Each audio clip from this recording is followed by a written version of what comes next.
Let's go, let's go, let's go, let's go, let's go. What's up, my friends? I see there's 3 of you today. How are you doing on this beautiful Monday afternoon here in the West Coast?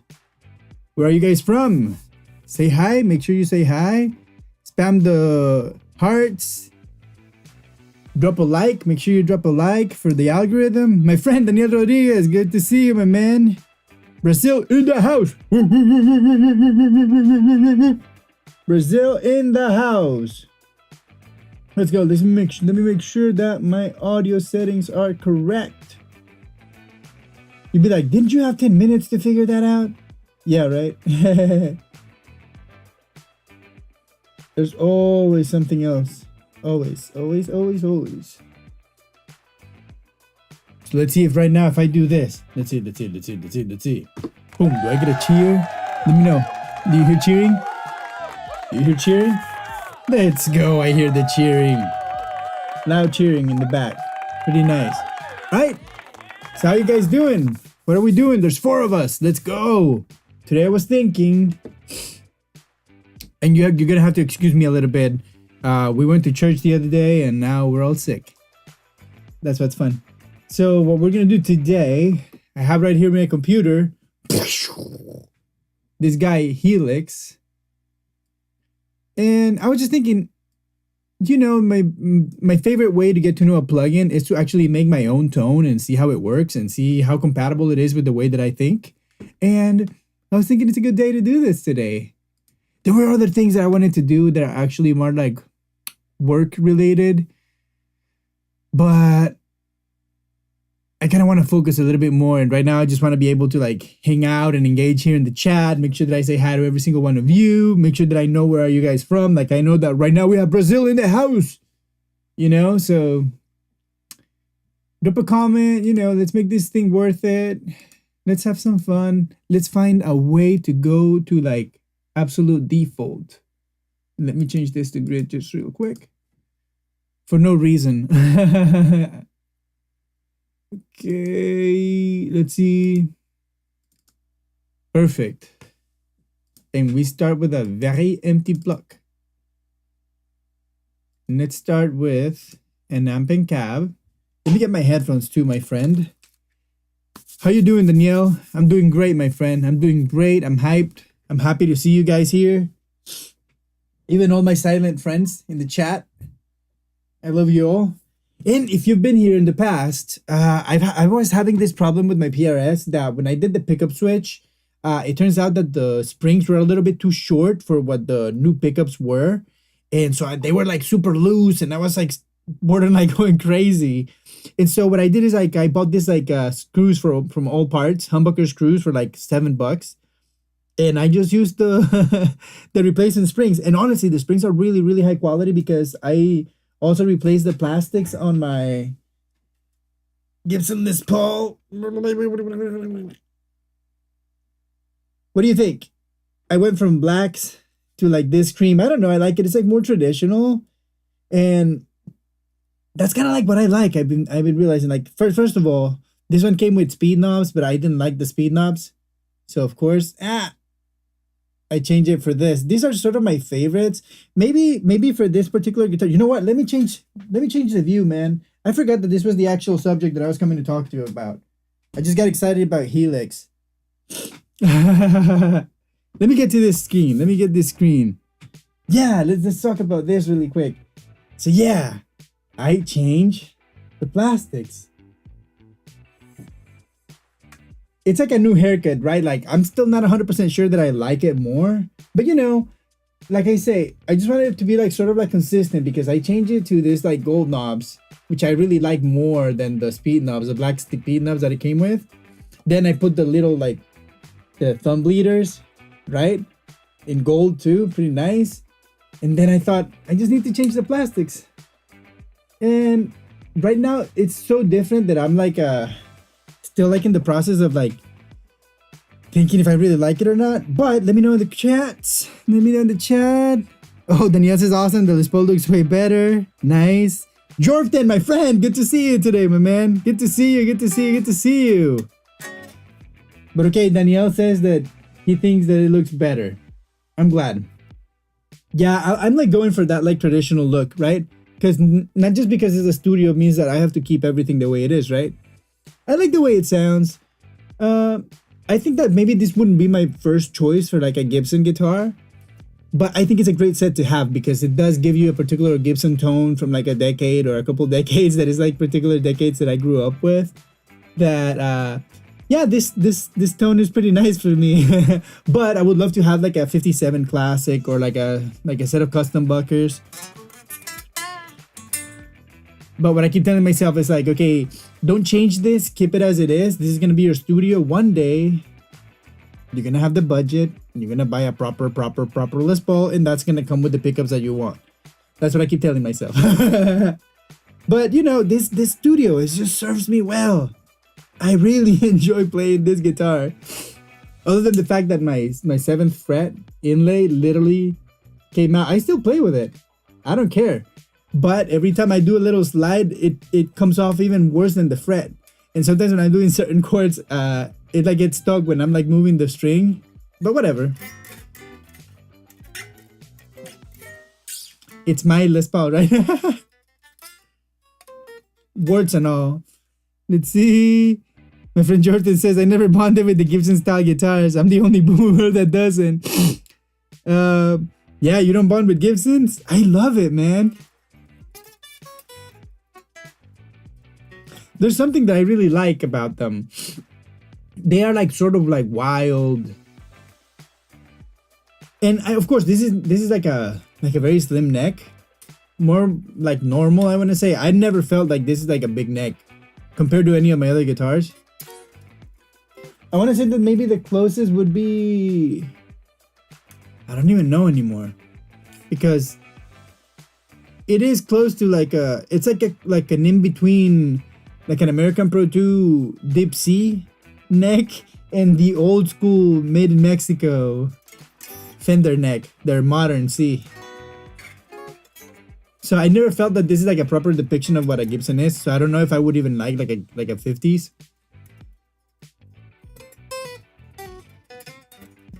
But I say like I won't have any issues with like a big neck because my hands are pretty big anyway. So that's not a problem. But I have this guitar. This little acoustic PRS I have. I did a video on it, like nobody really cared about it, but I raved about this little guitar because it's honestly pretty affordable. I'm not gonna say cheap because it's not cheap at all.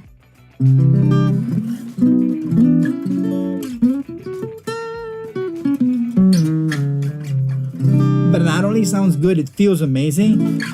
And the neck is chunky. It's a big chunk of wood. But I really love it. And I love the birds with the ebony fretboard. That to me like's really good. It's made in China, but honestly, other than one of these like birds that maybe one corner it's a little bit like not all the way to the edge. I couldn't even find it right now if I try. I would have to do like a proper QC. Zero faults in this little guitar. Other than for example, in the G string and the nut, there was like a little bit of like a piece that I just went in with the same string. I just like gave it a little bit of like a tug, and it worked. You know, it goes. Last time I tuned this guitar, I don't know, it was when I did like a short with it, maybe like a couple months ago. Not a couple months ago. Maybe like I tuned it like a few weeks.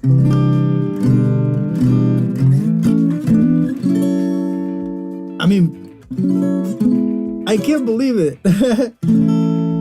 So this neck makes me think that maybe I would be okay with like a Gibson thick neck because this neck is huge. Now let me see. Danielle says that he's got an Epiphone Les Paul standard. Nice. I find it a bit too heavy. Yeah, I guess so too. I find my Les Paul, even though it's got a good weight, it still feels heavy to me. Maybe because it's like most like in the body. And then this one is nice. It plays great. Which one, Jordan? I got lost. I played it. Oh, the studio. Yeah. I played it once in the store. Yeah, I don't. Zero problems in my opinion. Nothing that I can really think that it's just like, I mean, maybe because you don't have the binding, you would remember that it's not an expensive guitar or like a super expensive, because it's still expensive, but no problems, you know, short frets, which in the Les Paul feels good. It feels good. And I had the opportunity to play really expensive Les Pauls. I was in the studio. Well, I mean, I played a 1960, Robbie Krieger's 1960 Les Paul. Original beautiful burst. It's like a Sunset Fade meets Poppy burst, original 1960s, and he's got like a 64 SG. And then I played from one of my other friends. He's got a band called the Raskins, and he's got like a freaking $12,000 Murphy Lab. And so I played a couple good Les Pauls. That studio is good. That's all I'm gonna say. Oh, my friend Rick the Tube Man, good to see you today. Good to see you. So right now we have Brazil and we have Germany. Rick, remind me where you're from. I keep getting, I want to say you're, sorry. I want to say you're American, but I'm not sure. Then, yeah, Jordan says, those Chinese PRS are awesome. I have the SE Hollow Body too. It's made in China. Wow. And it's done in how it plays and sounds. Oh, Rick, you're from Portugal. Thank you, my friend. That's where I felt the connection with Danielle.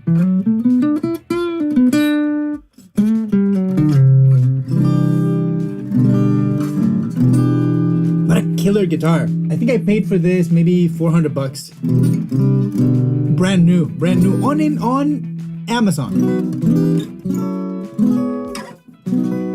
So we know that nobody ever even opened that box. It came straight from China. Because I don't think that if it's like a under certain price, I don't think it gets the QC here in America. I think that only happens if you get a PRS SE custom. I don't even know that they do it with the standards. But you guys know more than I do, so probably somebody here in the comments. Maybe Jordan knows. Jordan is it's like a book. I love that. I love that about the generational change. I love that we get the opportunity to hear from great people, you know, that know so much, right? It's just like bypassing a lot of like trouble.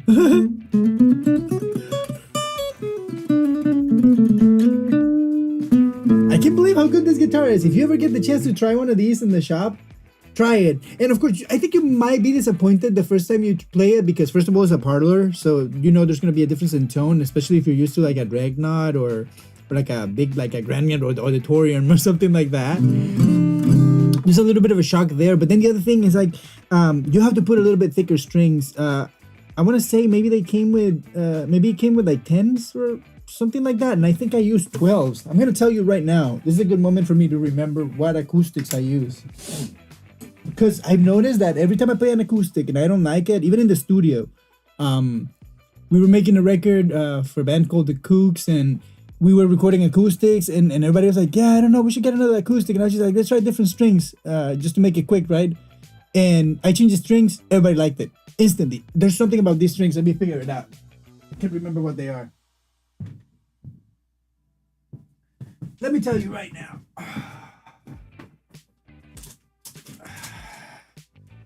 Yeah, they're 11 to 52, just simple bronze paradigms. These guys. Any acoustics I've thrown this set on, great. I found that about this. As soon as you pop these guys on any guitar, it just feels good to me and to the people that I worked with, and I value people like that. So that's a good recommendation of the day, my friend. Let's see. I was about to buy this acoustics PRS, but I would like to know what's the but. And what's the model? The model is, I think it's a PE20.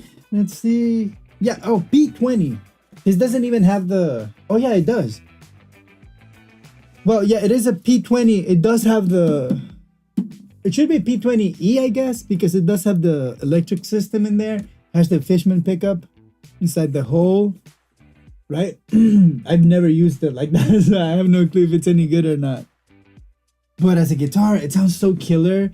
And for example, if you're using it in the studio, it just fits so nice that you barely have to do any EQing in the bottom. You don't have to do a low cut. So in the end, it just feels natural when you strum it. And the only thing you have to do is watch out your mids, depending on where your vocalist sings, or if there's a vocalist. But, and I cannot believe it because the frets are so, like, they're pretty small. Let me see if there's like the possibility to get a sense. Let me see. They're like very small frets. Like they're small and skinny. Yet, I have the action very low and it just rings.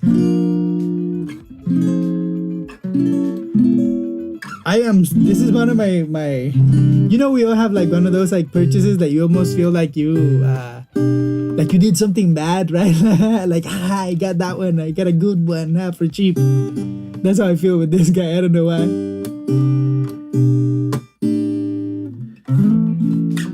And it's crazy, right? Because it's a Chinese guitar, affordable. And that's just a testament of how amazing guitar making is getting. Okay, let's get back. But I got a Nard, got a luthier made in Canada. This is the Canadian version of the US Taylors. And now they switch to China. Yeah. I feel like the Chinese worker it's just a great asset, you know. I don't know why people talk smack. I mean, maybe let me reframe that, because maybe historically it was a different thing, but nowadays we get certain things from China that are as good as anything. Yeah, maybe like human rights or whatever, maybe they're not getting the benefits that they should be getting or whatever, and borderline slavery. But if we're gonna start peeling that onion, you know, we're gonna get in trouble. So let's just say that nothing bad about Chinese guitars. I feel like in the end, if the company does the right policy and they train their employees in the right way, they're gonna achieve the same thing as any employee anywhere. Because a good employee, let's say the most elite group of American employees with bad leadership and bad company policy and bad enforcement of the policies, they're gonna end up doing shoddy work. I promise you. Okay, let's see what else. Good, so now that the comments are off, and now that I have more people, and now that we addressed how I changed the plastics on my Gibson, I fixed my PRS. If you were here in the past, I mean, probably you've seen the video where I changed the pickups from SE to Core in this guitar. What I never said in that video, because I didn't really know at the moment, you know, I was just so excited and I was trying to, you know, make a video while changing pickups and everything and, you know, learning how to play guitar at the same time.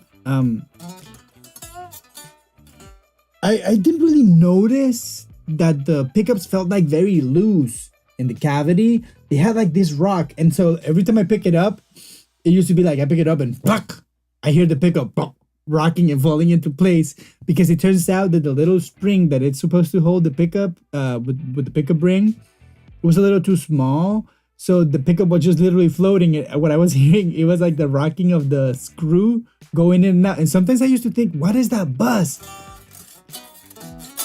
Yeah, it was that screw rocking and buzzing inside the cavity, right? Because it was loose. Anyway, so I just ended up ordering from Old Parts a couple of pickup holders, and I just used the little springs, and now it's like perfect. There's a little bit of rock, but so normal and natural, like nothing like that captures my attention like it did. Whoa, 667, what's up, my man? Good to see you here. And my brother Danielle says that don't forget about the pedals. Yeah, I haven't tried any pedals. Honestly, I have very little experience with pedals. I don't have any in the studio because that's like literally a can of worms that I didn't really want to open. Because I know that financially it's a pretty big burden. I remember like starting like putting like a few pedal boards together just to think, okay, if I were to really want to get a pedal board together, you know, in the pandemic we all got crazy spending. And I was thinking, I'm gonna do this, right? And when I put together my pedal board and everything, I was gonna want to do something different, and I'm gonna want to try a different flavor, and then I'm gonna, I could see myself with like a cabinet full of pedals and just like going nuts. So I stopped myself from getting into that world, but I have tried a few pedals and I have a few favorites that I definitely want to use in my own pedal board when I have one. But I wouldn't be able to tell you like if like a Chinese pedal is bad or anything because I have so very little experience. I played with a couple of the iconic ones and that's it. I'm sorry. Duesenberg uses surgical tubing instead of springs on the pickup screws sometimes. Oh, nice, like Fender, pretty much. Good point. What do you guys say? Oh, I'm sorry, my nose is killing me. Yeah, let me refresh again. So we talked about my guitars. I was thinking that maybe next thing we could do is get right here in my computer and just to get to know Helix a little bit better because I still have 8 days in this trial. I was thinking about making a tone from scratch. What do you guys say? I mean, not with like any vision really, not direction I have, because if there's anything that I could say, is that first time that I used it, for some reason nothing sounded to me like, for example, when I was trying the Fender, it didn't feel like a Fender to me, and I felt that like sort of like consistently everything sounded great, but nothing screamed at me like what it was. I don't know, but let's get a cable and let's try to get a tone. Let's see what the chat says. The chat says Helix, yay! My friend Yorton says yeah, Helix, and then Danielle says make a punk tone. You said you worked with the punk tone in the back, yeah, in the past. You know what I'm gonna do? I've already done like a simple tone in the channel, but for this song that I'm gonna work this week, I finally need to turn it in. I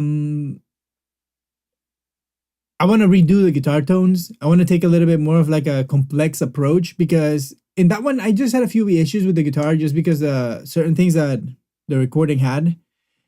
And I just let it go because I was just getting, okay, that's part of the vibe, you know, that's this guy's guitar and it sounds like his guitar, whatever. But now I'm like, nah, I want my mix to sound the way I want it to sound because these guys are lucky enough that for some reason when they put music out, they get treated nicely with the charts. And I was just like, if I'm going to have a number one, let me be a number one that impresses everybody. You know, ego, man. I hate ego, but you know, it feeds us. So I'm going to try to make it the best I can because if it gets any kind of attention, I want to make sure that it's a great kind of attention. Anyway, too much talking. Let's get to the rocking and grab a guitar, right? Let me know, guys, if you can hear that. Let me put more volume. This is way too quiet. Let's see if this is enough.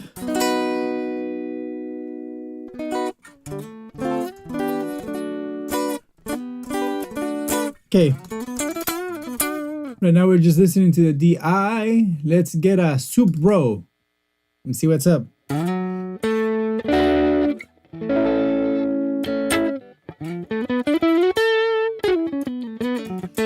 Just as a geek, I like how they manage the gain structure there, right?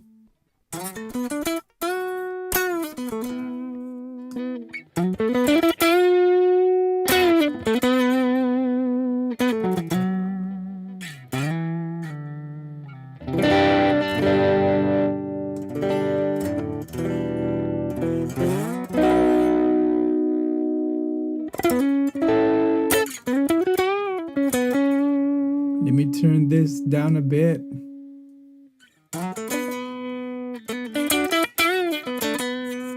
Yeah, when I hear the spank. Okay, master's all the way up.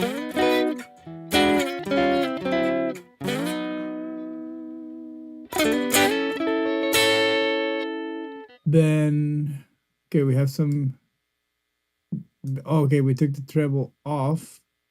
Let's get it back to 5. And then let's turn the hum off.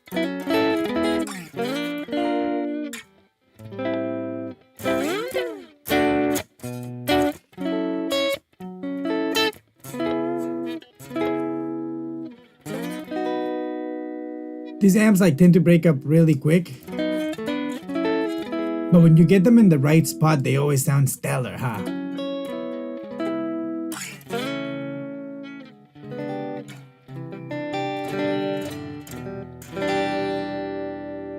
Let's clean it up even more. So that we can insert a clone. Right? Okay, let me see what my friends are saying. Jervden and Helix. Yep, there's a relationship right there. Some love. I like this Helix. So far I'm liking it a lot.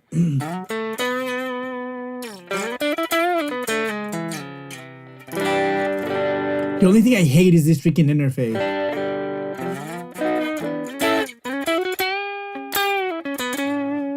I want to see this pedal. Boop. Just show up in this huge black screen that we have. The pedal, nice. With some input and output of these meters.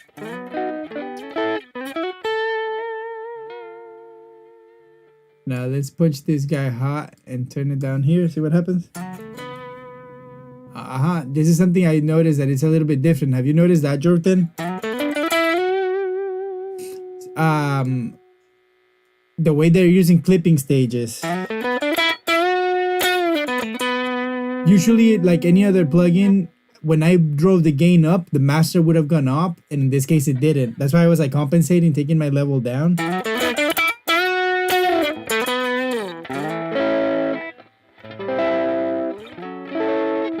Wow, there's 7 of us, my friends. Where are you from? I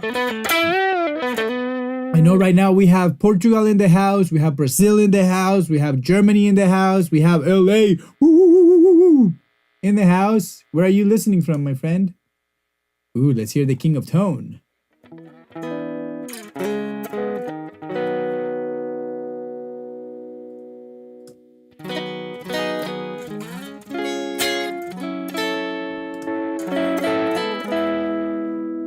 Let's use it as an overdrive.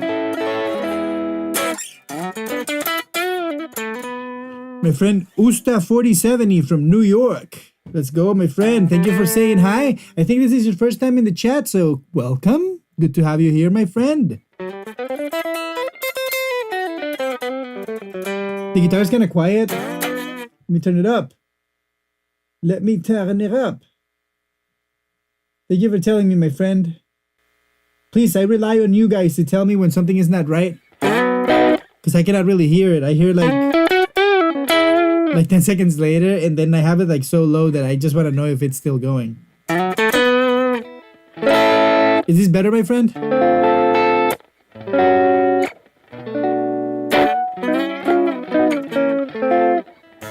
Yeah, I think now because I hear it just like my vocals. Thank you, Daniel. Appreciate you, my brother.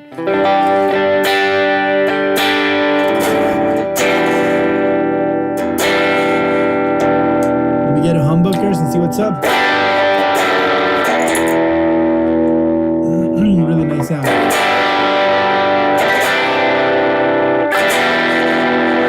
I love the little overdrive. I'm very picky with the way that an overdrive sounds when you hit it hard. But this one is so even, like, you know what I mean?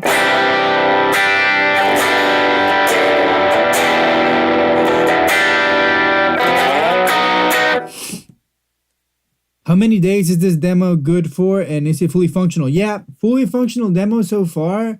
Nothing's like locked or anything, and I think it's 14 or 15 days. I still have 8 days. Honestly, way more than enough to figure out if you like it or not. I'm glad that they use this kind of policy.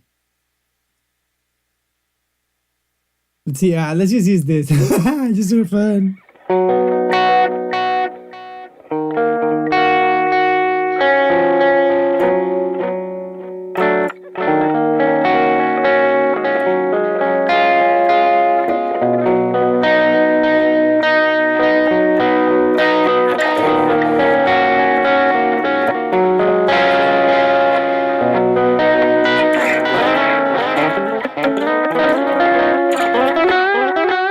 Let's turn it down.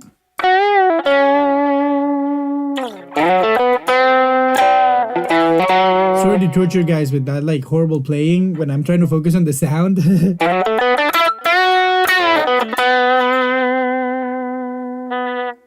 Okay, I like that. It's nice to have a little bit of delay. Let's see if we can put a little bit of reverb and then we play if we want it in the front or in the back.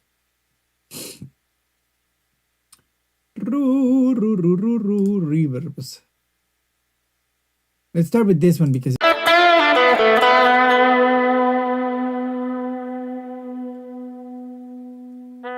can't believe that the cut was already like at 6K and we still had like shimmer, right?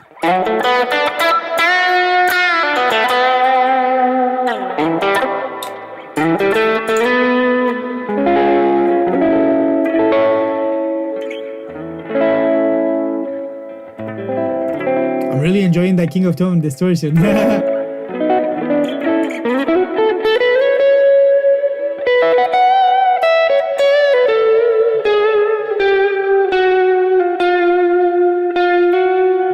Like, I mean, if that's how it sounds in real life, I think no wonder people are just like waiting for 8 years to get one. I can't believe the other day I saw somebody just got one and they said that they put their order in like in 2018.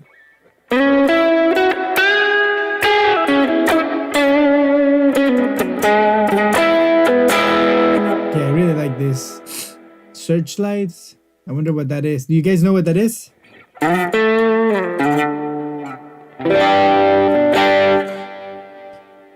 No, Eustace says if I'm gonna buy it. I'm not sure if I'm gonna buy it, to be honest, yet.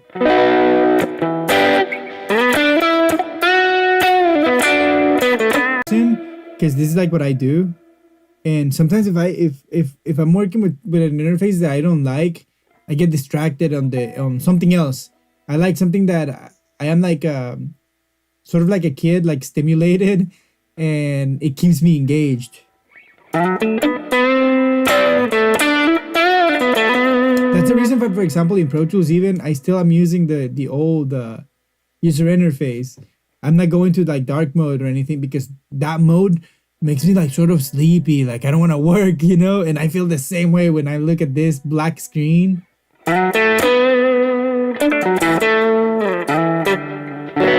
Usually I'm always tired, you know what I mean? I'm looking for options to get out of work. And if I don't like the plugin, that's even worse. Let's see what happens if I put this guy in parallel. And let's say mix all the way up, right? But then I need to connect. Oh, okay. So this would be parallel. Wait.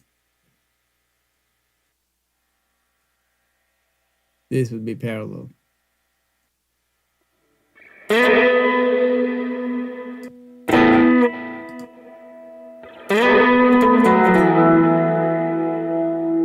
We'll figure it out with time.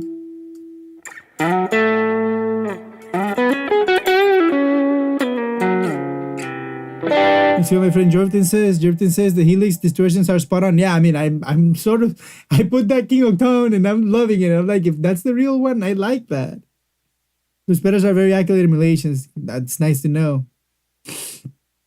Is that a plugin or the effects unit?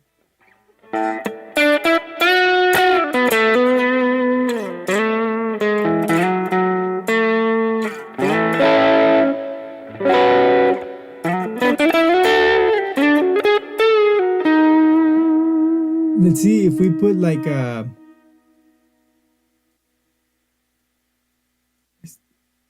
I still want to keep that here, but I want another block and I want to add like a spring reverb just so that I think like it's like an amp. Very little in the mix. Let me turn this guy off. And this guy is giving us like a lot of vibe, right? Like the big reverb.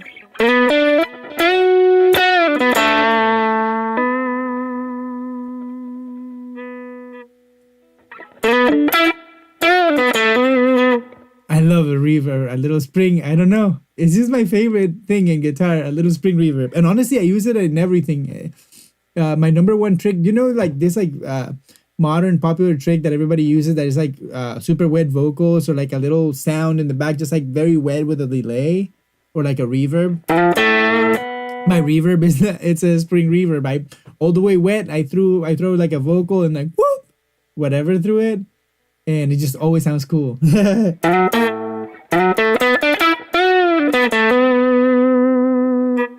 I can even have more of that.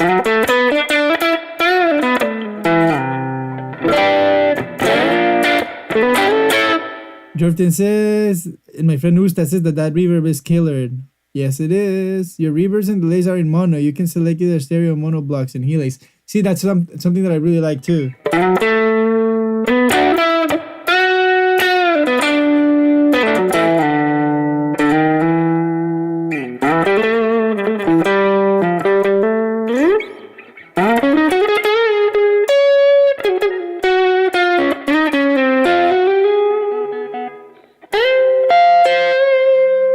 Really nice distortion. So far, that's my favorite thing that I've heard.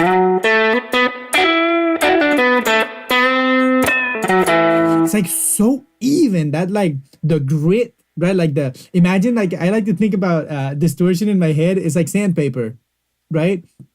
And some distortions like the grit is like very thick, like a 100 grit, and some distortions the grit is like I don't know, like a 1500. If you're familiar with like sanding paper, I'm sorry, but anyway, that's how I hear distortion, and sometimes I hate it when it's like a very uneven and like all of a sudden you get like a horrible clipping tone, and sometimes you get a nice vibe. But so far, what I've heard about this one,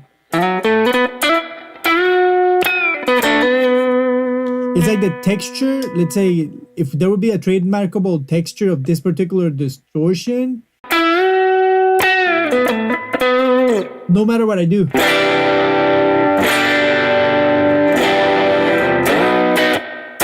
like that, it's like the same.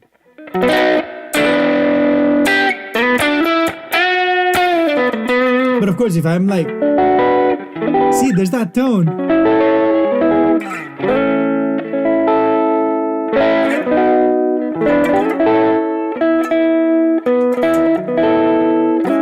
Now my pickup is on 7. Let me go to single coil. That's where you lose it. Because in humbucker mode, I was always at the threshold of always like hitting or engaging the distortion. With this guy, I'm out.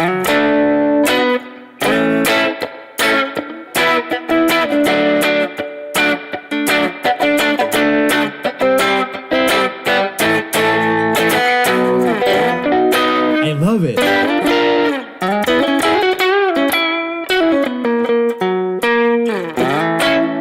That distortion sounds incredible. Okay, let me turn my delay and reverb on.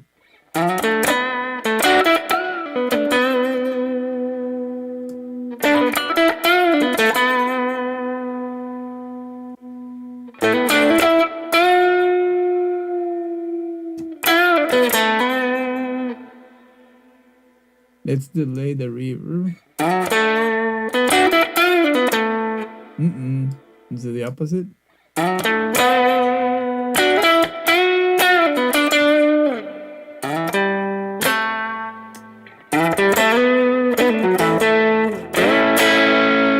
give it a little bit more juice. Just to do a full proof. I like 6 is where it usually should start doing its thing.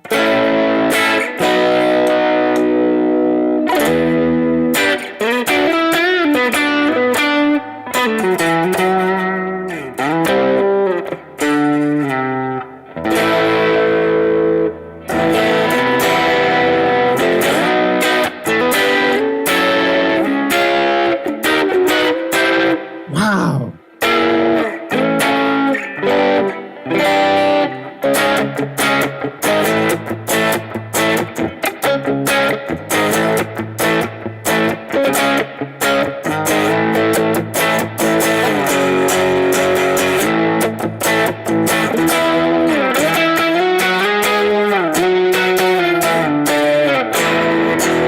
Wow, impressed, super impressed.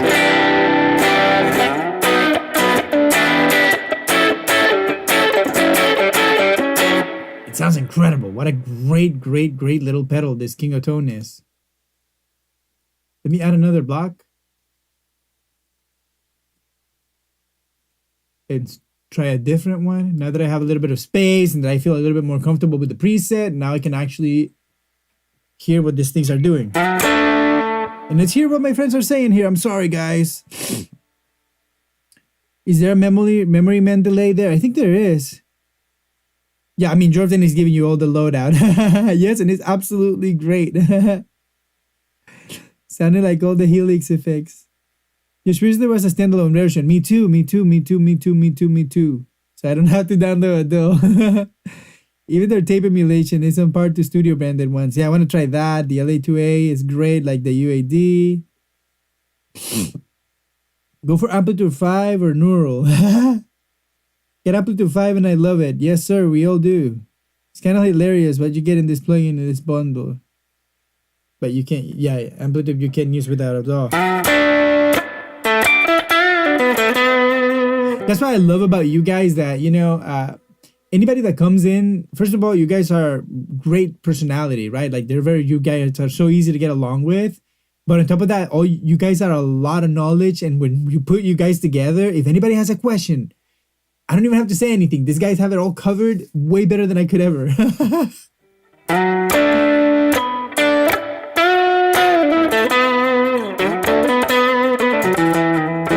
And I'm even liking that little honky tone of the Supro, right?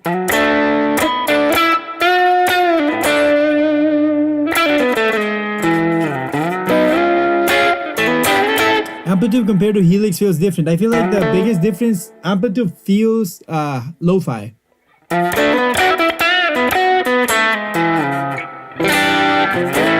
I feel like that's why the distortion feels like so much better here on Helix. Not the distortion, the edge of breakup, or at least this pedal that I tried. I haven't really made up my mind with this guy. But it seems like the same. I just hear it all throughout the plugin.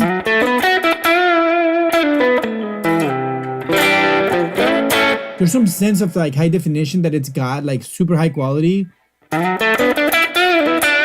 Where Amplitude is like grainy and like lo-fi-ish. Sort of like a 12-bit resolution. You know, like for example, those old drum machines that had a 12-bit resolution. Or even when you go your lo-fi plugin and you just go to 12-bit. I feel like that same situation, and this is like super open. It's like full spectrum. You got everything.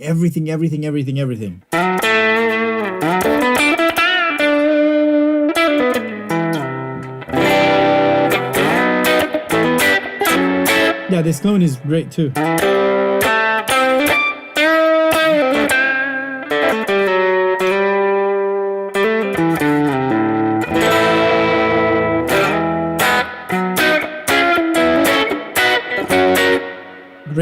Great sound too. Let me go to a single coil.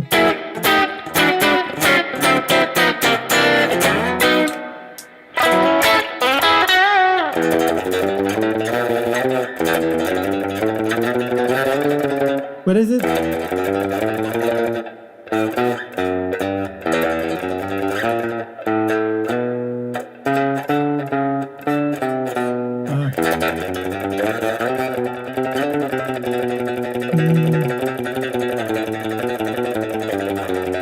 Got it.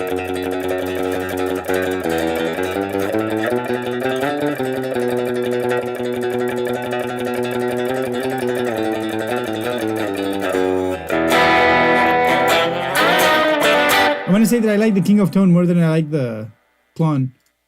But I guess that's in real life too, because in real life, a Klon is good and all, but I don't know. This. I wanted to try the plumes. What I like about this plumes in the real pedal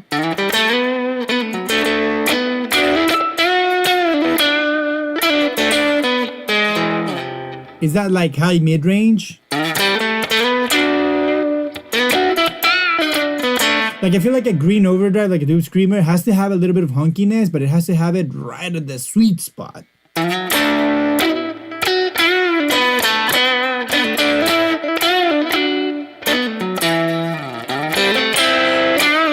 Let's see if I can just... Oh, no, you cannot. I wish you could just like drag and drop, right? Because I don't think you can now. Yeah. No, the second you touch it, it changes the pedal.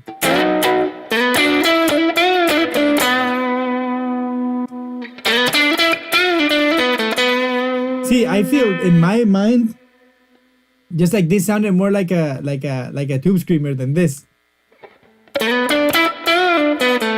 This is like too pasty, too nice, too polished, too posh. Are they in the same settings? Oh no, nothing. Nothing like it.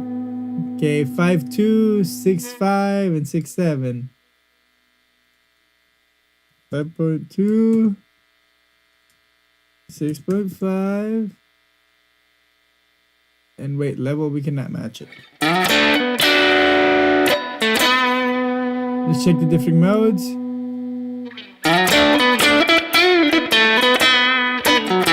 What a beautiful tone, right? I don't know, it just sounds incredible. I love this pedal.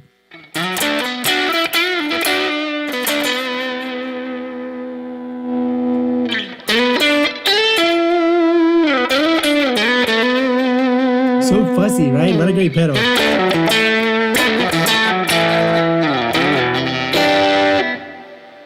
Let's see. Can I switch gear here for a second? Has anyone played Amplitude 5 through a home stereo? I haven't. But it must be great.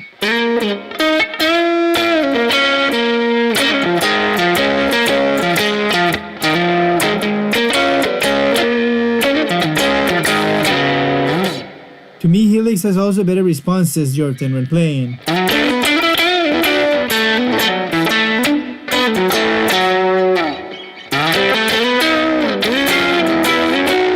Like in the DAW, let me see. Because I know that standalone, yes, I feel better. Always, I feel better in my DAW than I feel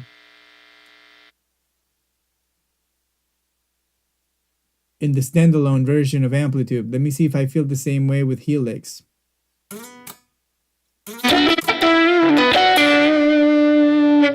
I mean, we have a totally different tone, but...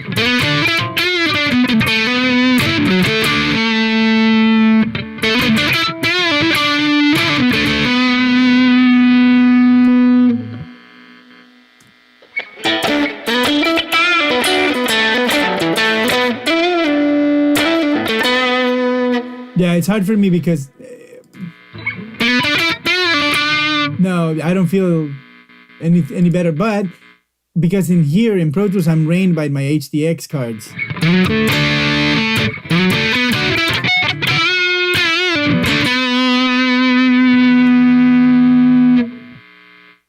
That to me sounds like an amp.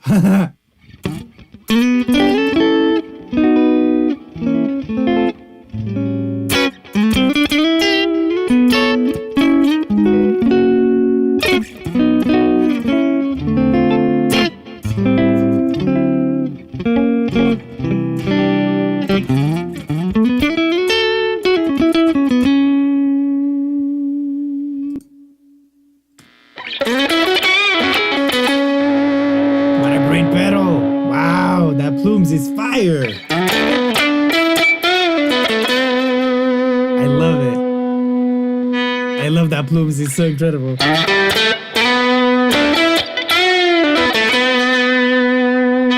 so good.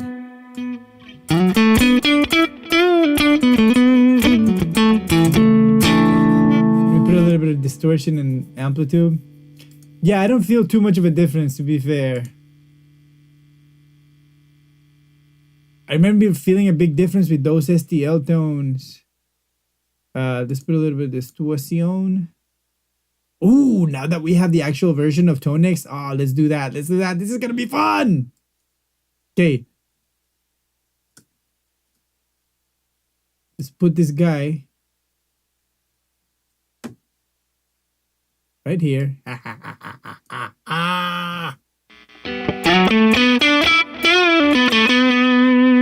Because I really like the Tonex version of this Tube Screamer.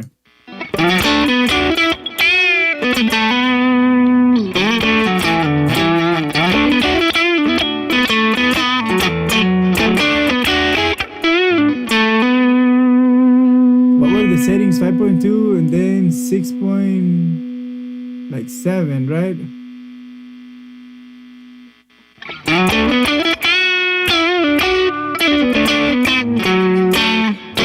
I feel like this is like way more spanky. Like it's clipping a lot less.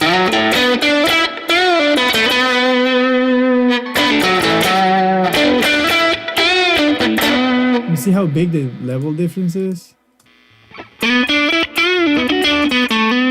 Like a million dBs.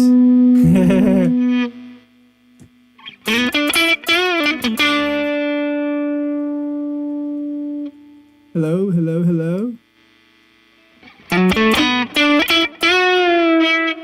Wow, so I guess it's like maybe 10? Maybe.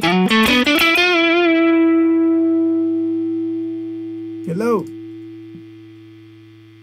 This is something that I hate about Amplitude. It has these stupid little glitches.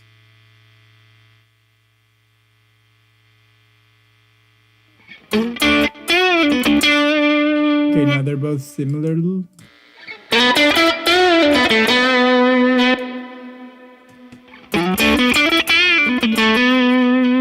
But this is not distorting anywhere near like the one on Helix. Let me get back to Model 1.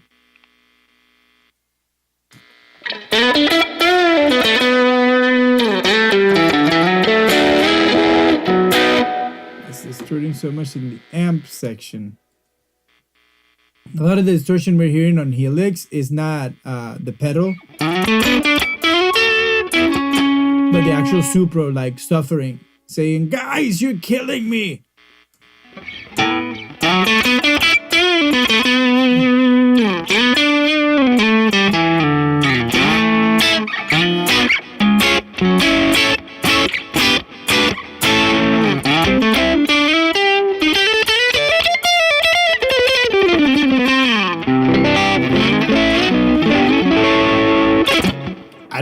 I don't feel a difference, to be fair. Like the response feels like as good.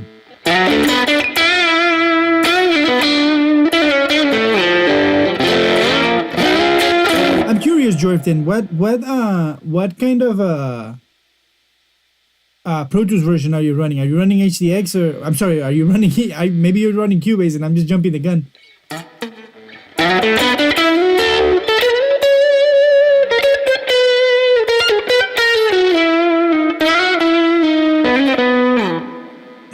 What a great sound, though. I'm really liking Helix. But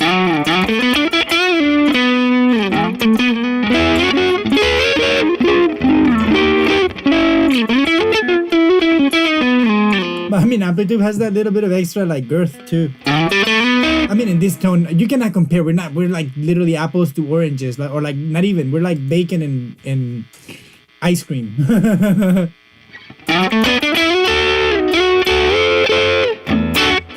They both do a good job, and if you in the right hands, these tools are freaking incredible. Oh, this thing Helix does. I don't know. This right now I'm doing it,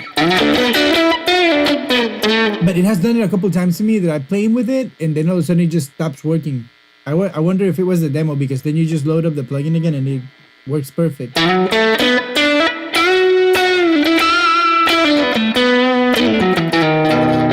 Let's check one of the other Tube Screamers.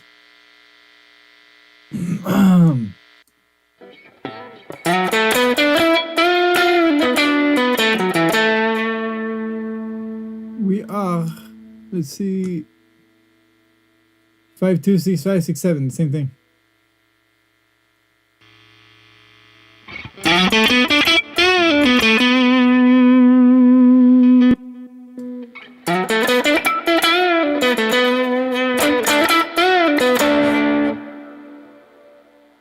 Let's see. In Helix, you have, as I remember, 3 different Tube Screamers. Yeah, and they're all good. I like the pillars just because it's such a freaking vibe. This is like a Maxon.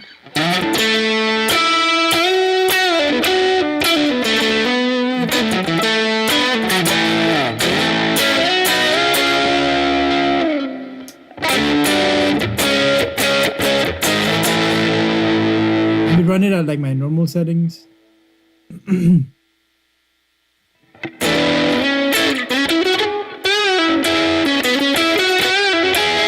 This is a problem for me. That it's very loud.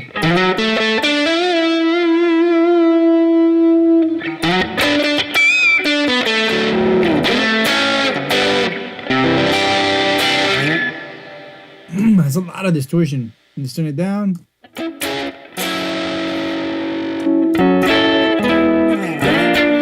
This is something that I was telling about the way Helix is manipulating gain structure. It's not normal. It's not manipulating like from pedal to pedal. Like for example, what I like to do every time I use a pedal is in amplitude, for example. I always make sure that my pedals are not overdriving my amp. I mean, if you want to, yes, you can do it. But I don't want to hear just the boost. So when I hit my pedals, I usually try to turn them down like this guy. Right?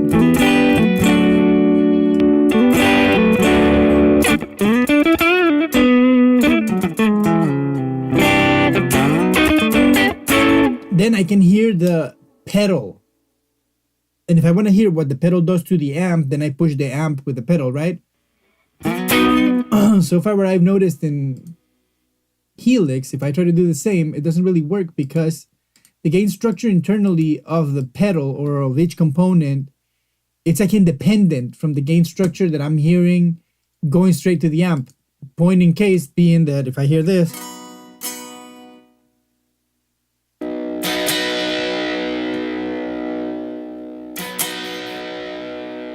see, I try to lower my output, I have almost no gain.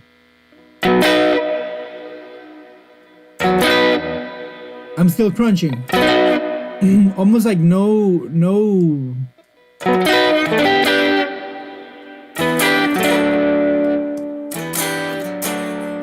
Very little difference between this and the next stage.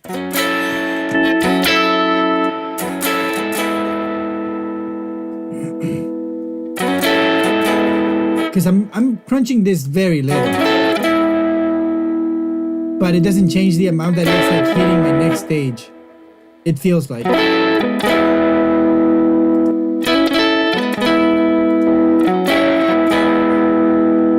And they are just keeping 5 as unity.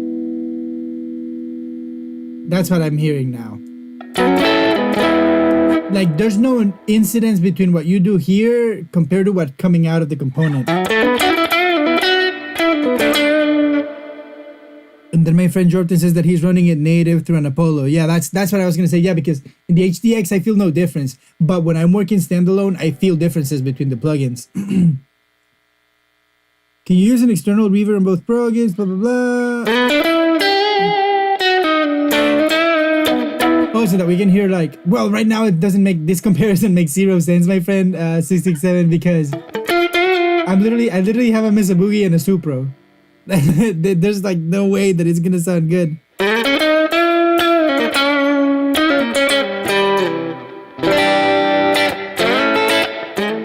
Jordan says that I have to check out the Rail Ingrid amp. I will.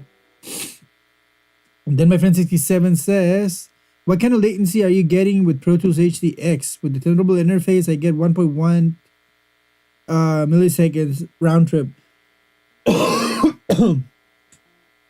I'm not 100% sure what I'm getting. I want to say it's maybe 0.47 or something like that. Pro Tools HDX. I can't remember right now. But it's the slow, it's the fastest that it can be. And if you see my playback engine, I'm running at 256.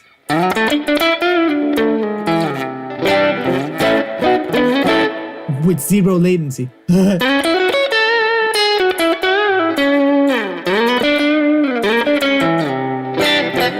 Usually I run a whole mix at 256 and I can still record in that same session. Like 0 latency for the artist. That's it. That's the only reason why. none of this. That's the only reason why none of these other DAWs, native DAWs, are gonna take Pro Tools out of that bench. Because when it's time to have a whole project going and you need to add a little guitar part, or you need to add an overdub, a timpani here and there, you cannot just like, oh, let me do a quick 2-track bounce and then we record to the 2-track and then I import it in the session. Nah. The whole session, 500 tracks is going, millions of plugins you're running, and you still have to be able to cut that vocal. Pro Tools is the only software in the world that can do that. Everything else, you're like, oh, I have to go bounce or whatever, because you already have your latency at like freaking 1024. You know, you cannot record anything once your mix is going. But yeah, and I have an Apollo Thunderbolt too. That runs in Thunderbolt 3 for my laptop, and that thing is fast. Like, I have zero problems. That's where I do my recording, like my my remote recording services. I just go to your house and record you. Or your hotel, whatever, you know.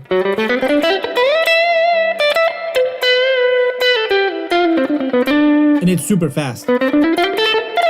The only difference is that if as soon as I have a session going, when I'm on native, I can't record anymore. That's the end of the fun. Okay, let me check. I wanted to see, what was the name of the app that Jordan was saying? Derailed Ingrid. Let's see. Derailed Ingrid. Here we go. Wait. Why is it not letting me?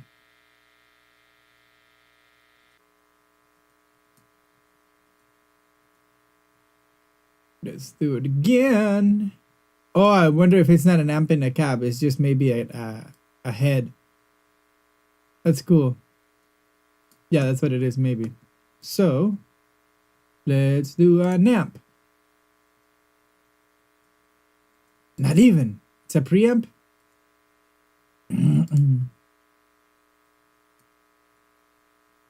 Yeah, there it is. So I should have used this as a pedal. Let's try it that way. But these are just things that you have to get rid. Oh, I lost all my settings. Okay, whatever. I think it was just like 1.8. No hum.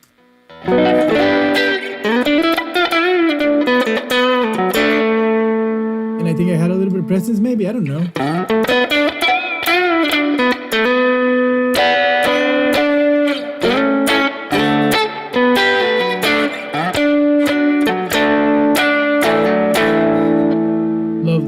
That is very lovely.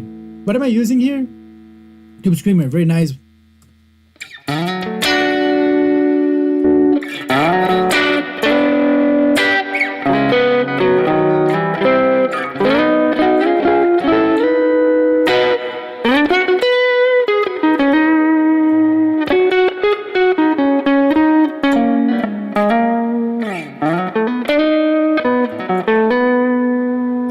How much I like that freaking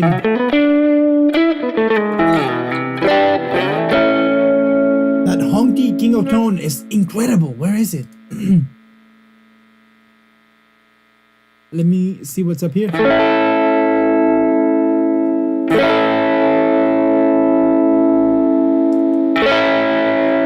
This is pretty crazy.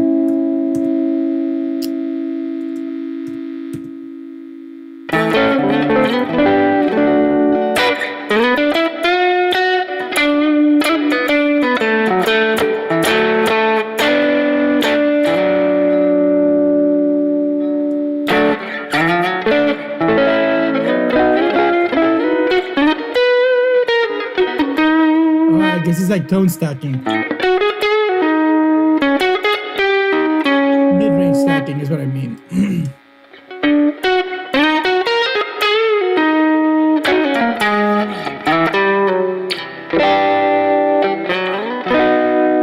So see, we got sort of rid of the honkiness.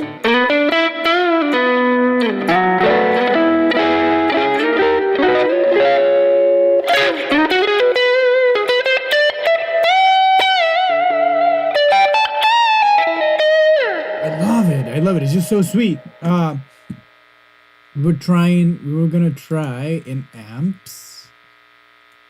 Ingrid Irma. Where Ingrid Irma? What was it? Was it in preamps? Wait, so I have to close this and open the amp. No.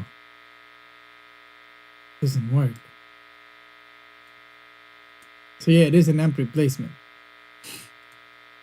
I cannot use it as a pedal. I was under the wrong impression then. With this thing.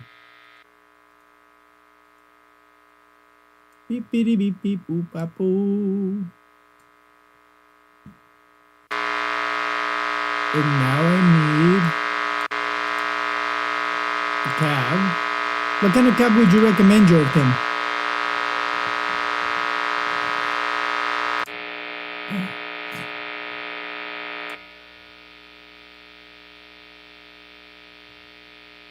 Mesa, okay.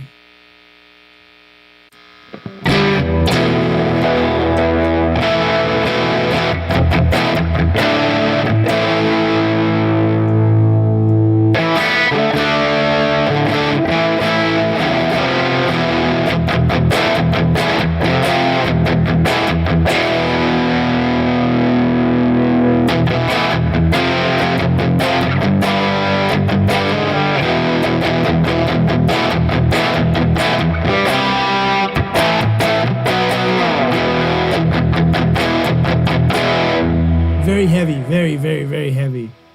Oh, of course, bass is all the way to 6. Let me hear everything on 5 and see what's up. What is this kind of amp? I never heard of it. Derailed Ingrid.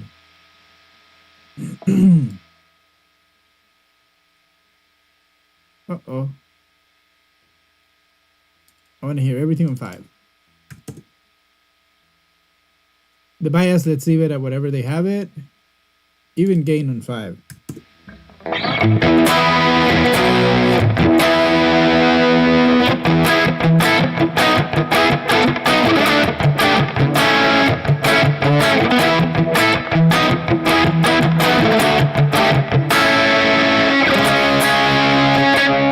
Pretty nice.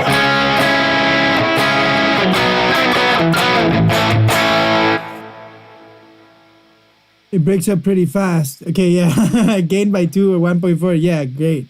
But it sounds great. The distortion sounds perfection.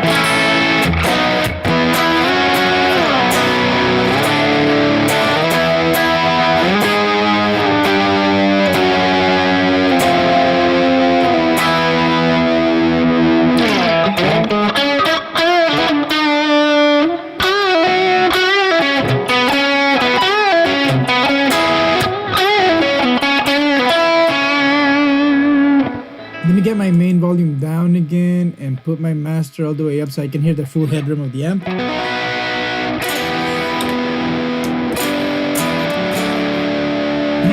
the drive down. Like Jordan was saying, let's do 1.4, see what's up.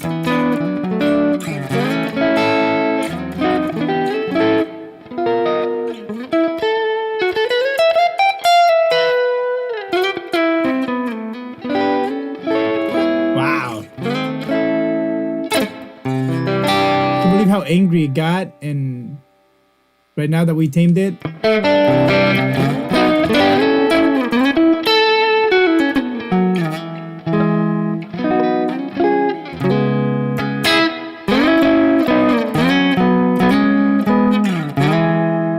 ooh, beautiful sound.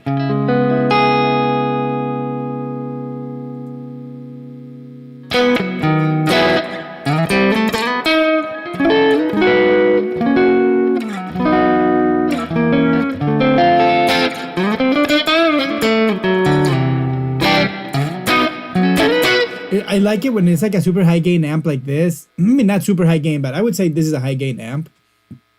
If on 5 you're like super overdriven, it in my head is an high gain drive, and I love it when you turn it down like we're doing right here.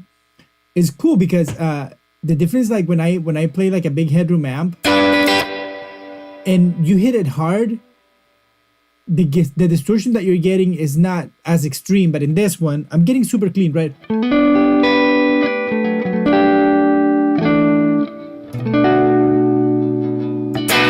But if I hit it,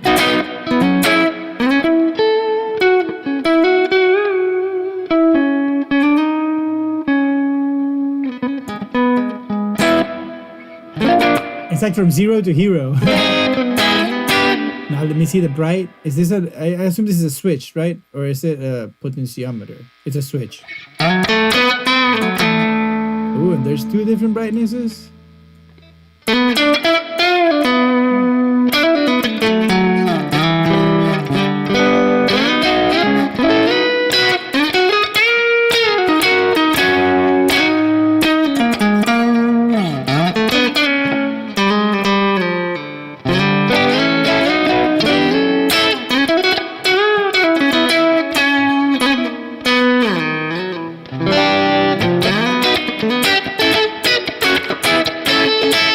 It sounds incredible.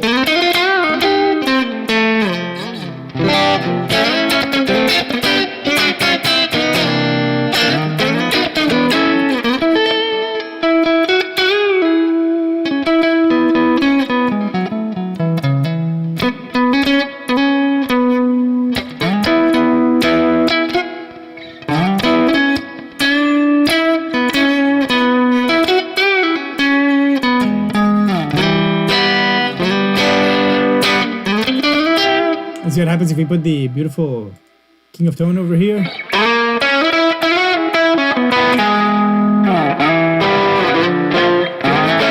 Should be called King of Honk. So honky, right? Let's see, there's a different presence. No, this is just the tone.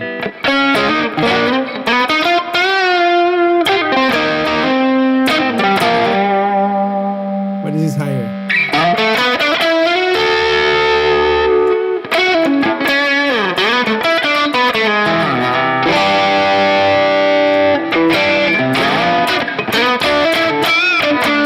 Wow, the mid-range changed a lot like this.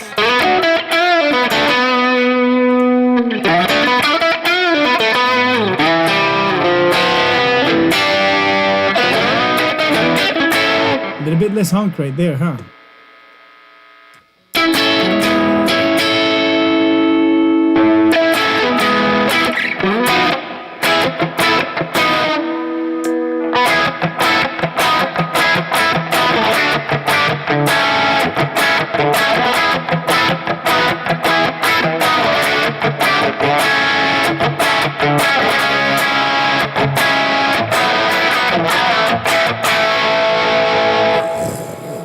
A lot of honk, but I kind of had the feeling that this sound would like cut really nicely in a mix.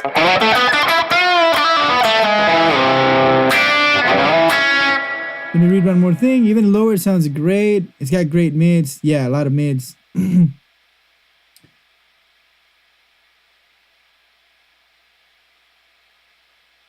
This amp has the response I'm talking about. Yeah, feels really nice. I really like this one.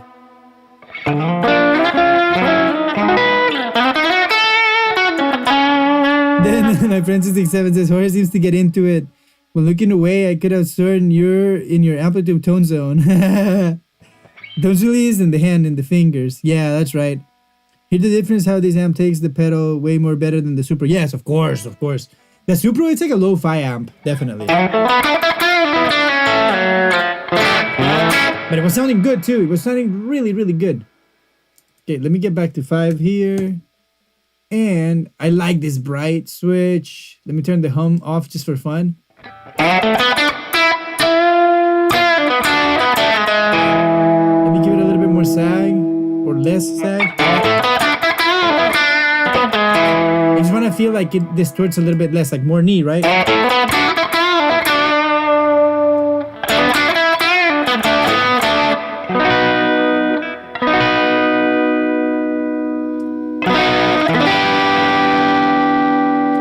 Yeah, I like it with like no sag. This kind of amp.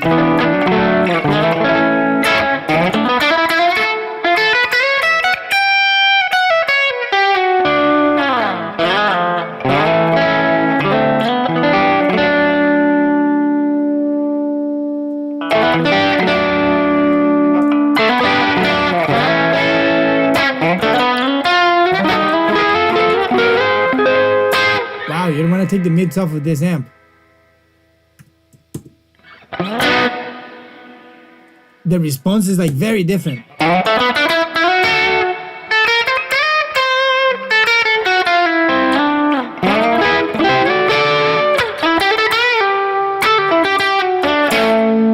I feel like I'm sorry.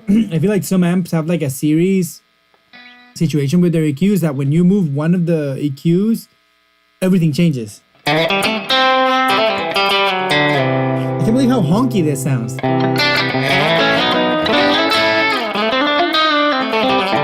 Like if I knew like any like country licks, that's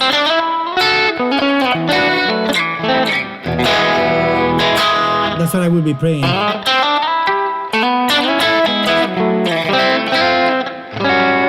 And this is a PRS, right? No telly here.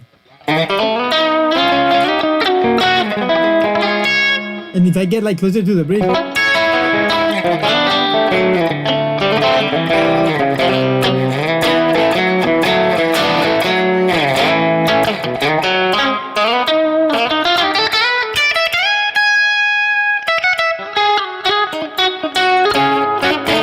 beautiful.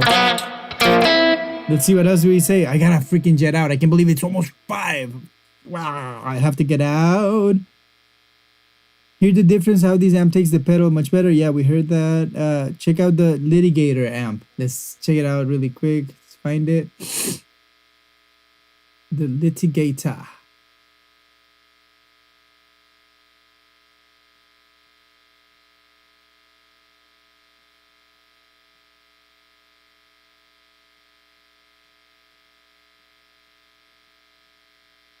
Photographer.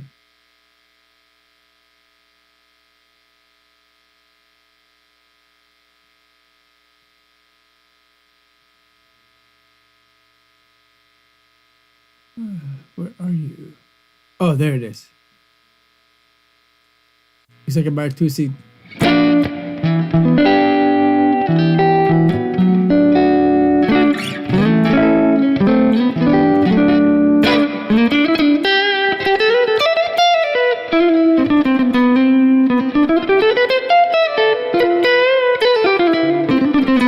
One tip, you can get rid of the digital fizz and the distortion by the high cut in the cap down to 6K.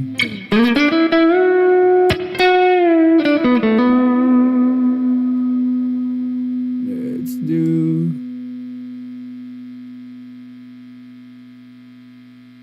makes total sense.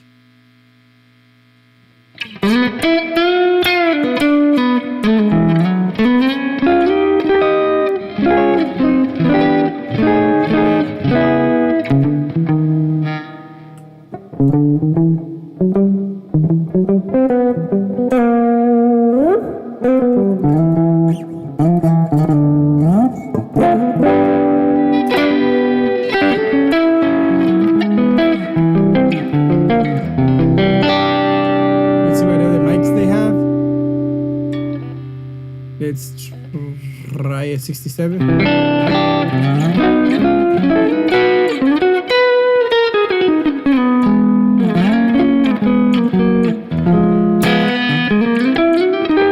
Wow, the mic modeling is pretty incredible. Wow, wow, wow, wow, wow, wow. Wow. Wow. Now this blew my mind. Wow, wow, wow, wow, wow.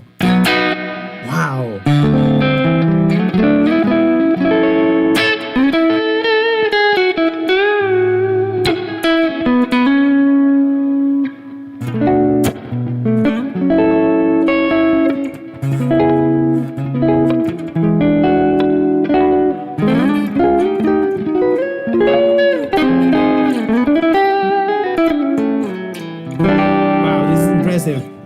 The only thing that I'm going to say that impressed me about this, I don't want to elaborate too much because really ran out of time today and I have to jet out quick.